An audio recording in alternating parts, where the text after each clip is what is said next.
నేను ఎప్పుడో చెప్పాను మెసేజ్లో, మళ్ళీ జ్ఞాపకం చేస్తున్నాను.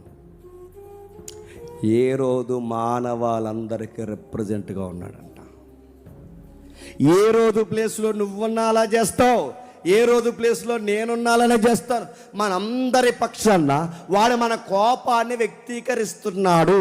అంటే దేవుడు ప్రేమిస్తే మానవుడు దేవుడిని ఏం చేస్తాడు? ద్వేషించాడు. దేవుడు మానవుని ప్రేమిస్తే మానవుడు ఏం చేస్తాడు? పగ పెంచుకున్నాడు. దేవుడు మానవుని ప్రేమిస్తుంటే మానవుడు ఏం చేస్తాడు? శత్రువులాగే భావించాడు.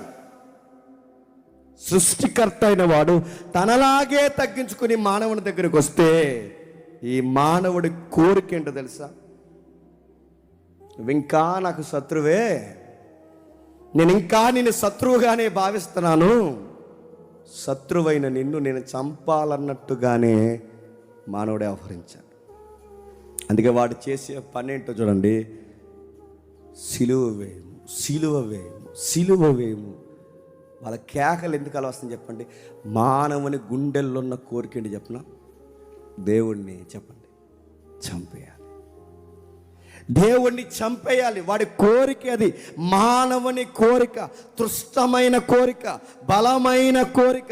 వాడి కోరిక ఏంటంటే దేవుణ్ణి ద్వేషిస్తున్నాడు, రగిలిపోతున్నాడు. పదే పదే మానవుని నోట, ఆయన భూమి మీద సంచరించినప్పుడు వాళ్ళ నోట అంటే వచ్చిన మాట, ఆయనను చంపేయండి, రొట్టెలు పెట్టినా చంపేయండి, స్వస్థత పరిచినా చంపేయండి, ఏమి చేసినా చంపేయండి, ఆయనను ఉంచకండి, ఆయన బతకడానికి వీలు లేదు.